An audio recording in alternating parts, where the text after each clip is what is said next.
السلام عليكم ورحمة الله وبركاته. المصرف العراقي للتجارة اللي هو TBI يحدد كل يوم 30 من الشهر هو استقطاع السلف والقروض اللي ساحبيها الموظفين من الدولة. هذا القرار جاء من بعد المطالبات اللي طالبنا بيها للموظفين الموطنين على المصارف: الرافدين، الرشيد، المصرف العراقي الأهلي، المصرف العراقي للتجارة وإلى آخره.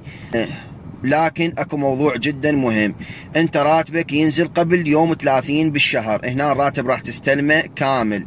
اذا عبر يوم 30 هنا طلع لك سالب، يعني شو وقت يحق لك تسدده؟ من ينزل الراتب بالشهر اللي بعده.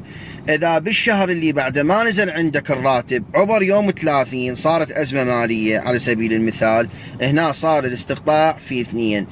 المصارف هذا الموضوع طلعت من عنده، وين خليته بيا خانة؟ خليته بخانة وزارة المالية.